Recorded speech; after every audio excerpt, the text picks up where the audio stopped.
நர்சரியில் பார்த்தீங்கன்னா முல்சீத்தா செடி 100 ரூபா 150 ரூபா சொல்கிறாங்க. அதனால் நம்ம ஃப்ரெண்ட்ஸுக்கிட்டையும் மாமாக்கிட்டையும் விதை வாங்கி நாங்களே முளைக்கு போட்டோம். மார்ச் 1ஆம் தேதி முளைக்கு போட்டோங்க. மார்ச் 24ஆம் தேதி தாங்க இதுவும் வந்துச்சுங்க. ஓகேங்களா, ஒரு 2 நாளைக்கு முன்னாடி வந்து இது வந்துச்சுங்க.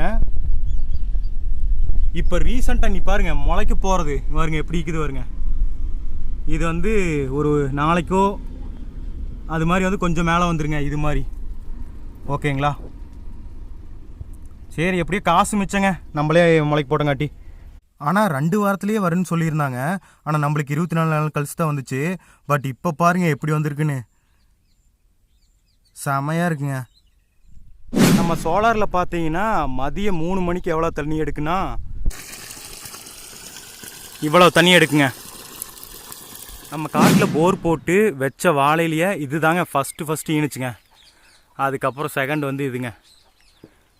ஓகேங்களா, அப்பயே வந்தீங்கன்னா இன்னொன்று இப்போ தாங்க பூ பிடிச்சிருக்கு, அதாவது ஈனி இருக்குது. ஓகேங்களா,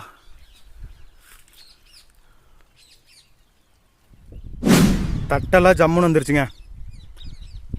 இது இப்போ தான் விதைச்சிருக்கோம். இந்த சைடெல்லாம் இப்போ தான் முளைச்சிருக்கு சின்னதாக. கரிஞ்சி குட்டி கீரை இருக்குங்க, செம்ம டேஸ்ட்டாக இருக்குங்க. எல்லாமே நம்ம ஓனாக பண்ணுறது தாங்க ஆர்கானிக்காக. முள்ளங்கி விதை எடுக்கலான்னு சொல்லிட்டுங்க அப்படியே விட்டு வச்சுருந்துங்க. நல்லா பூ பூத்து நிறையா இப்போ விதை வச்சுருக்குதுங்க. ஓகேங்களா, இங்கே பாருங்க